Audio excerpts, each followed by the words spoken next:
Hello friends. Lots of new changes have been announced today by the Government of Canada for the International Students Program, postgraduate work permit applications, spouses of students and workers, and lastly for the LMIA programs.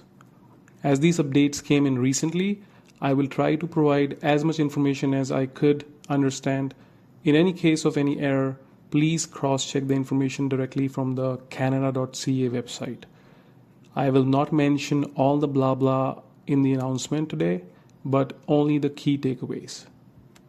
So the next point, graduates from program at public colleges will remain eligible for PGWP of up to 3 years if they graduate from a field of study linked to occupations in long-term shortage. So what does it mean? It means that in the future, the postgraduate work permit eligibility and duration will be directly proportional with the program of study.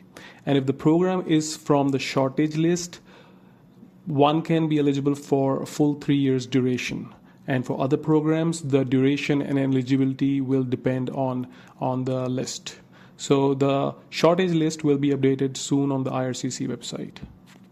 So starting with the International Student Program, the 2025-2026 study permit intake cap will include master's and doctoral students who will now have to submit a provincial or territorial attestation letter, which means earlier the master's and PhD students didn't require the PAL, which is the provincial attestation letter, but for 2025 and 2026 intakes, it will be a requirement. So now anyone can submit the study permit application without the need of a PAL, but this will change. And when this will change, which date, we will get to know soon. Next one is very important. As part of changes to the PGWP program, all applicants will be required to demonstrate a minimum language proficiency in French or English. This will increase their ability to transition to PR and adapt to changing economic conditions. A CLB level 7 for university graduates and a CLB level 5 for college graduates will be required for anyone applying for PGWP starting November 1st, 2024. It means that if you're graduating from a university, you will need a CELPIP level 7 in all modules and a CELPIP level 5 in all modules if you're graduating from a college. You can check the CLB equivalency for other tests, English tests and French tests on the CIC website. Next point, limiting work permit eligibility later this year from spouses of master's degree students to only those whose program is at least 16 months in duration. This means the spouse open work permit applicant under the International Mobility Program code C42 will be eligible to apply only if the program duration is at least 16 months. So in short, the spousal open work permit applicant can only submit an application or will be eligible to submit an application for the work permit if his or her spouse, which is the principal foreign national who came first to studied in a program for at least 16 months. Next point. So limiting work permit eligibility later this year to spouses of foreign nationals in management or professional occupations or in sectors with labor shortages under Canada's work permit programs.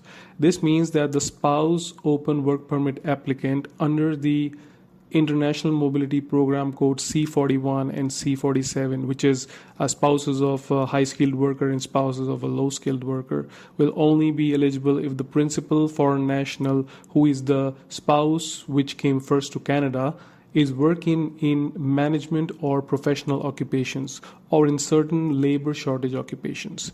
The list will be made clear in coming days. Earlier, there was no such condition, and spouse of almost all foreign workers were eligible to apply for a spousal open work permit.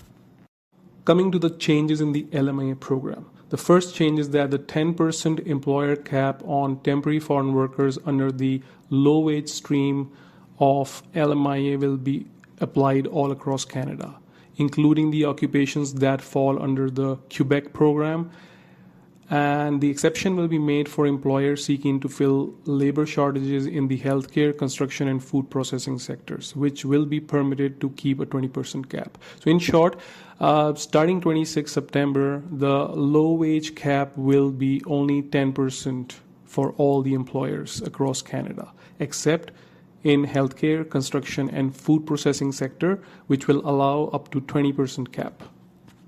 Point. So all the LMIAs approved for low-wage stream positions will be limited to a work duration of maximum 1 year, including those processed under the Quebec program, except for occupations under the primary agriculture stream. So in short, from now onwards or from September 26 this year, the LMIA work permit duration will be limited to only 1 year, which used to be 2 years, except under the primary agriculture stream. Next point. The refusal to process policy will apply to LMIAs in the low-wage stream across all the census metropolitan areas with the unemployment rate of over 6%. There is an exception in healthcare, construction, and food processing sectors. So the CMA unemployment information is available on the Government of Canada website, and this will be updated 4 times annually. So you should pay close attention before submitting the LMI application. And the unemployment rate cap is 6% and above, and it is not applicable to shortages in healthcare, construction, and food processing sectors. And the last point. So within the next 90 days, further review will be undertaken of the program, which could result in changes to the high-wage stream, to the existing LMI applications for which positions have not been filled, to sectoral exceptions, or refusing to process other LMI applications, including for rural areas. In short, more changes are coming across all the LMI streams in the coming months. And if employers have not filled in positions after getting the LMIs approved, those LMIs can now get revoked. So this way, we have to ensure that we are reading the guidelines before submitting any LMI applications in the future. So this was all from my side. All in all, a big day of changes for all of us. And I would only like to wish you all the best in the end. Take care.